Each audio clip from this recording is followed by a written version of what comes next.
So this is the Rawson House audio video. I know it seems like a lot. This is for the heater that's right over the sink. This is for the screen. This is for the actual projector. That's for the Roku, and that's for the sound. So the first thing you would do is, and I've already started this somewhat, but the first thing you would do is you would just turn it on straight from the top button there, and the projector turns on pretty easily, and that's really all you would need from that one. And then you would come to the screen and you would use this down button and bring it in. I've already brought it down somewhat. But so it's just pretty simple. It's, down and then stop. In the middle is your stop button.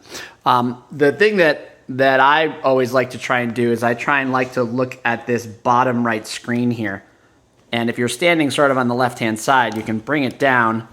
And if you see the screen stops right about there. So I try and pull it up and stop it right about there. So then it's a perfect screen.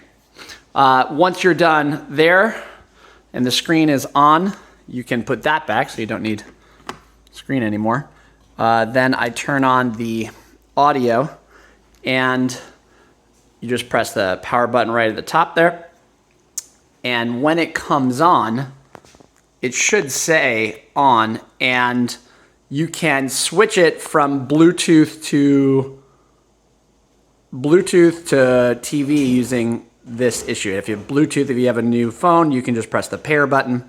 And so then when you are looking at it, you press it, it'll say HDMI or Bluetooth or USB or digital in, and the TV is AUX for aux.